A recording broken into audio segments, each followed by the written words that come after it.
মা ছোট্ট একটি শব্দ, কিন্তু বিশালতা আকাশের মতো। একজন মা সন্তানের কাছে মহিরুহ। সন্তানের আনন্দে যেমন ঝিলিক দেয় তার মুখ, তেমনি বেদনায় বিষাদে ছেয়ে যান মা।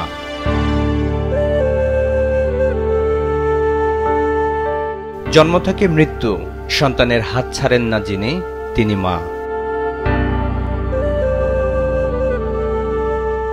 যে মা বটগাছের মতো সবসময় ছায়া দিয়ে রাখেন সন্তানকে, সেই মমতাময়ী মাকেও কেউ কেউ ছুঁড়ে ফেলে দেন বৃদ্ধ বয়সে। ধামরায় শৈলান প্রবীণ নিবাস এমনই মায়েদের আশ্রয়স্থল। সন্তানদের কাছ থেকে বিতাড়িত এই মায়েদের শেষ বয়সে বেঁচে থাকাই যেন দায়। একসময়ের রঙিন জীবন এখন ফিকে, নেই কোনো উৎসব, নেই কোনো রং।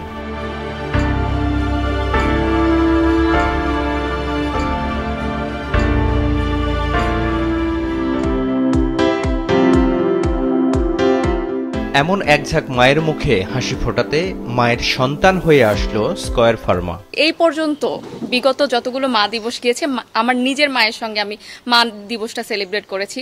এইবার প্রথমবারের মতো এবং জীবনে প্রথমবারের মতো আমি এতগুলো মাকে একসঙ্গে পেয়েছি। যেটা বলছিলাম যে চারদিকে মা মা গন্ধ পাচ্ছি এখানে আমি। ছায়া ঘেরা গ্রামীণ পরিবেশ, লতাপাতা ফুল, পাকপাখালির কলতানে মুখর একটি বৃদ্ধাশ্রম শৈলান। সেখানে পরম মমতায় থাকেন অর্ধ শতাধিক এসব মা বাবা। স্কয়ার ফার্মার এমন আয়োজনে এইসব বৃদ্ধ মায়েরা ফিরে যান শৈশবে। দিনভর নানা খেলায় মেতে থাকেন তারা। পাশাপাশি চলে চিকিৎসা সেবা, ছিল খেলার জন্য পুরস্কারের আয়োজন। রঙিন এই দিনটির জন্য ধন্যবাদ জানান স্কয়ার পরিবারকে। আমাদের তো ভিতরে অনেক ব্যথা, এরকম একটু অনুষ্ঠান হইলে মনের ব্যথাটা একটু দূরে সরে। যেই দিন আমি এখানে আসছি তখন আমার খুব দুর্দিন ছিল, তখন আমার সন্তানরা আমার কাছে রাখে নাই, তখন এই জায়গা আমার ঠাই দিচ্ছে। অনেক ভালো আছি, অনেক শান্তি আছি, অনেক খাওয়া দাওয়া ভালো, সব দিক দিয়ে ভালো। মায়ের ডাকে সাড়া দিতে স্কয়ার পরিবারে ছুটে যাওয়া, লক্ষ্য একটাই, বিশেষ এই দিনটি হাসি খুশিতে কাটুক তাদের। এখানে যে আমাদের মারা আছেন আপনারা দেখতে পাচ্ছেন, তাদের সাথে আমরা খুব চমৎকার কিছু সময় কাটিয়েছি। তারা তাদের জীবনে বিভিন্ন সুখ দুঃখ আমাদের সাথে শেয়ার করেছেন। আমরা একসাথে খেলাধুলা করেছি।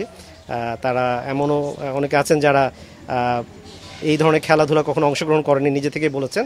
তো সব কিছু মিলে তারা অনেক আনন্দিত যে মা দিবস উপলক্ষে আমরা তাদের এখানে এসেছি। হেলথ চেক আপ করেছি, যে হেলথ চেক আপের ভিতরে আমরা ব্লাড প্রেশার মেপেছি, কারো গ্লুকোজ চেক করেছি। তো এই পরিপ্রেক্ষিতে যাদের ব্যবস্থাপত্র দেওয়া দরকার হয়েছে তাদের সেই ব্যবস্থাপত্রটা দিয়েছি। অন্তত একটি দিনে সুখস্মৃতি নিয়ে বেঁচে থাকুক এসব বৃদ্ধ মা বাবা। গ্রিল ধরে বারান্দায় দাঁড়িয়ে আচমকাই হেসে উঠুক তাদের মন। দুঃখকে পাশ কাটিয়ে সুখের সুর বেজে উঠুক প্রবীণ আড্ডায়। আমার দাফনের কাফড় না রে কিনো। বিপ্লব হাসান, মাছরাঙা সংবাদ, ঢাকা।